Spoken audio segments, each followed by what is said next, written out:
What's going on, everybody? What's smacking? Today's Tuesday. There ain't no comic books coming out till tomorrow. So I figured we'd do a little show and tell. And while I'm going to do the show and tell, I've also got a new segment on here I'm going to call the Belle of the Ball, where I'm going to show off a showcase piece, something that's different. I'm going to put a little show and tell inside the show and tell. So I'm going to show you something new I got that you never seen before on show and tell. It's going to be my showcase on the show and tell. So I am back. I'm your idiot leader, Dope. And this is Dope Comics, Dope_X like Malcolm. I'm back in this thing like a vertebrae, you know what I'm saying? We are here today. And before we get started, I want to tell everybody thank you. Because one of my friends, another YouTubian, has his own channel. And he said, Dope, you get a lot of comments on your videos. And you also, for the amount of subscribers you got, get a lot of watchers. And I was like, never really paid attention. So I started looking at their channels, and they have over 1,000 subs. And they don't get the amount of watchers I get with 475 subs. So I was thinking, might be doing something right, or I might be doing something wrong. On one hand, I got a lot of watchers, but I don't have a lot of subscribers. So, you know, I want to thank all y'all, truly, from the bottom of my heart, that come on here and watch my stupidity and check out my collection every week. And, you know, really, there's only about 10, maybe 10 shows I really like to watch every week on YouTube. I don't really get into a lot of the shows that's on YouTube because I'm not in the stock market. I'm not into treating books like they're the stock market. I don't care if they fall. I don't care if they go up. I'm not into all that. I'm not into keeping up with the Joneses and worrying about what book everybody's getting and what's the hot book of the week. I get what I like. I don't care what everybody else likes, and I just hope that people out there see the stuff I like, and they like it too. And then I hope they comment, because I don't think there's ever been anybody that's commented on any of my videos that I ain't responded to. Because I like to talk, and that's the main reason I do this, is to build up friendships. And maybe that's why so many people do watch my videos, because I think I comment on everybody, and I've built up lots of friendships, and we talk about everything. So I try to establish friendships with people and in the comments. So if you want to leave something in the comments, it don't matter if it's your grandma's chicken recipe. It don't matter if it's the Checkers Hamburgers menu. It don't matter if you tell me about your favorite comic book. Hey, I'll talk to you about anything. So I just want to thank everybody for viewing my stuff as much as you guys do and everything you do. I'm going to show some books off, and then I'm going to have another segment on here where I showcase something. So stay tuned to the end, because I got to showcase something I just got out of the mailbox. So let's get started. So today, I thought I would talk a little bit about this guy, Freddy Krueger. This is just a cheap little Walmart action figure I got. I love the cheap Walmart ones. As you can see, I got a bunch of them up there. But, you know, the movie came out in 1985 and scared the crap out of me. I was 7 years old. First time I ever saw probably a real horror movie. I've been used to Scooby-Doo and shit as a kid, and that thing came out in 85, and I was hooked. And then 2 years later, in 87, you know, Monster Squad came out, and Lost Boys, and them two movies were always just on replay. I love Monster Squad. I love Lost Boys, and I loved, you know, anything to do with M Street. So Nightmare on M Street was amazing. Robert Englund's the shit. Hell, Johnny Depp was the shit in the first one. So anyway, let's show some books. What do you say? From 1991, if you're a Freddy Krueger collector, you gotta have this. This is the first appearance and the origin of Freddy Krueger. It's in magazine form, and it's beautiful. I mean, this is one of the best iconic covers of the bunch. This is put out by Marvel, believe it or not. This is Marvel's Nightmare on Elm Street #1, the Freddy Krueger origin, and its first appearance in all comics. So you got to have this if you're a Freddy Krueger fan. You can pick these up on eBay for around 99 bucks. It was only a 2-part series, so here is the second one. Some hot blonde out there trying to climb a tree, but Freddy Krueger's head's in the tree. Why? Because she's a dream warrior. A little docking for you. But anyway, she is watching out, and Freddy is in the damn tree. Freddy is an oak tree. And if she was climbing on me, I'd be hard as an oak too. Yeah. Anyway, then in 1991, this came out, my favorite of all the comic books. This is comic book form. This is the first appearance in comic book form, comic book size, because the other one's a magazine size. This came out in 1992 by Innovation. Innovation, if you don't know about Innovation, Innovation Comics came out in the early 90s, and boy, were they good. They had Nightmare on Elm Street. They had a Psycho series, Norman Bates. They had a great Child's Play. Just great stuff. And if you ever pick up this Innovation #1, it's a beautiful book. It's not that expensive. Every Freddy Krueger fan should have this. It's a 6-part series. It is great. #2, looks like Nancy on the cover. He's got some awful long claws on this one, and he's holding a fireball. #2.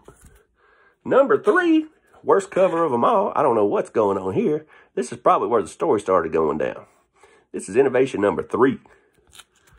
And then Innovation came out with my favorite cover of the bunch. This is a cool cover. Freddy Krueger in the old graveyard. We got some creepy looking people here just hanging out. So, I don't know what's going on here. But Freddy's coming for you, man. He's coming for you, man. Then we got issue 5. We got these people hanging on to Freddy Krueger's razor sharp claws. So, I don't know how that's happening. But this is a beautiful cover. I like this one a lot. And then for the last one, #6. #6, not many stores ordered it. You know, it is super hard to find. And that's why it's the most valuable Nightmare on Elm Street comic of them all. This is it, #6. Right before I started this video, I got on YouTube just to see what these things are going for. YouTube. I got on eBay right before I started this video just to see what these things are going for. Cheapest one I could find was $65. And it was beat to hell. But they were $65, $115. There's one for $139. There's one for $184. And there's one for $200. And the comic stores didn't order many of these because not many people are buying them. So there's not many out there, so they're hard to find. So I have a lot of people wanting to buy my #6. So if you can get you a #6, you got something. And the favorite thing in my Freddy Krueger Nightmare on Elm Street collection is this right here. A 9.2 CGC autographed authentic. Not only did the King Robert, not only did he sit here with this beautiful green pen and put Robert Englund up here, but then he did the double autograph. He put Freddy Krueger under here. So it's like a damn paragraph over here. And look how the green matches the green on her dress perfectly. And we got the old Big Ben back here. And we got Robert's name here. And we got Freddy's name here. That is beautiful. And this is one of my prized possessions. I love this. This is what I grew up with. It is a taste of nostalgia. But as you can see, you got all the name down the side. It matches the green perfectly. I would have never thought of the green. I would have probably went with a silver. But I would have been fucking wrong. Because the color to go with would be the green. Look at that. Is that not beautiful? Freddy Krueger.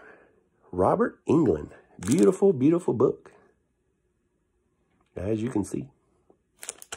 And now it is time for the belle of the ball. The showcase of all showcases.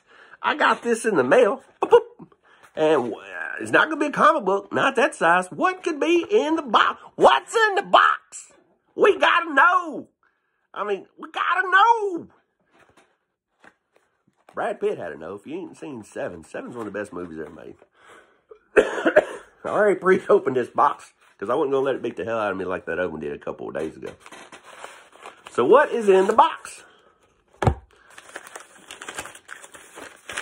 Bet you it's something Friday 13th. Could it be a video game? Could it be some tacos? No to both of them. What it is Nightmare on Elm Street #1, the VHS, the one that started it all. And as you see right here, this is what I love. Not only is this the first Nightmare on Elm Street, but this is the original release. You know, VHSs were big from, mid-70s all the way up to 2006 was the last VHSs. But the DVDs started taking place. DVDs came to America in 1997. They started in Japan in 1996. So DVDs around 2000 had started replacing VHS, and they quit making as many VHS. But the peak of this movie, if you think about it, 1985 it came out. They probably made copies of this all the way up to 2006. But I like the original release stuff. And that had been 1985. And if you look on the back, right here in little letters, I don't know if my shitty phone can pick that up, But right there, it says 1985. And that's what you want to look for. When this movie came out, nobody knew who Johnny Depp was. Nobody knew that Freddy Krueger was going to be a $1 billion franchise. Nobody knew that. Nobody knew they was going to make videos. They was going to make posters. They was going to make toys. They was going to make cartoons. They was going to make comic books. They was going to make Halloween outfits. They didn't know they was going to make all these Freddy movies. Freddy is everywhere now, man. I mean, he is amazing. Why wouldn't you make crap with Freddy on it? This movie started it all. 1985 original release. And as you see, the sleeve says 1985 on it. So now we want to check the movie. If you look on the movie, me and my bad eyes,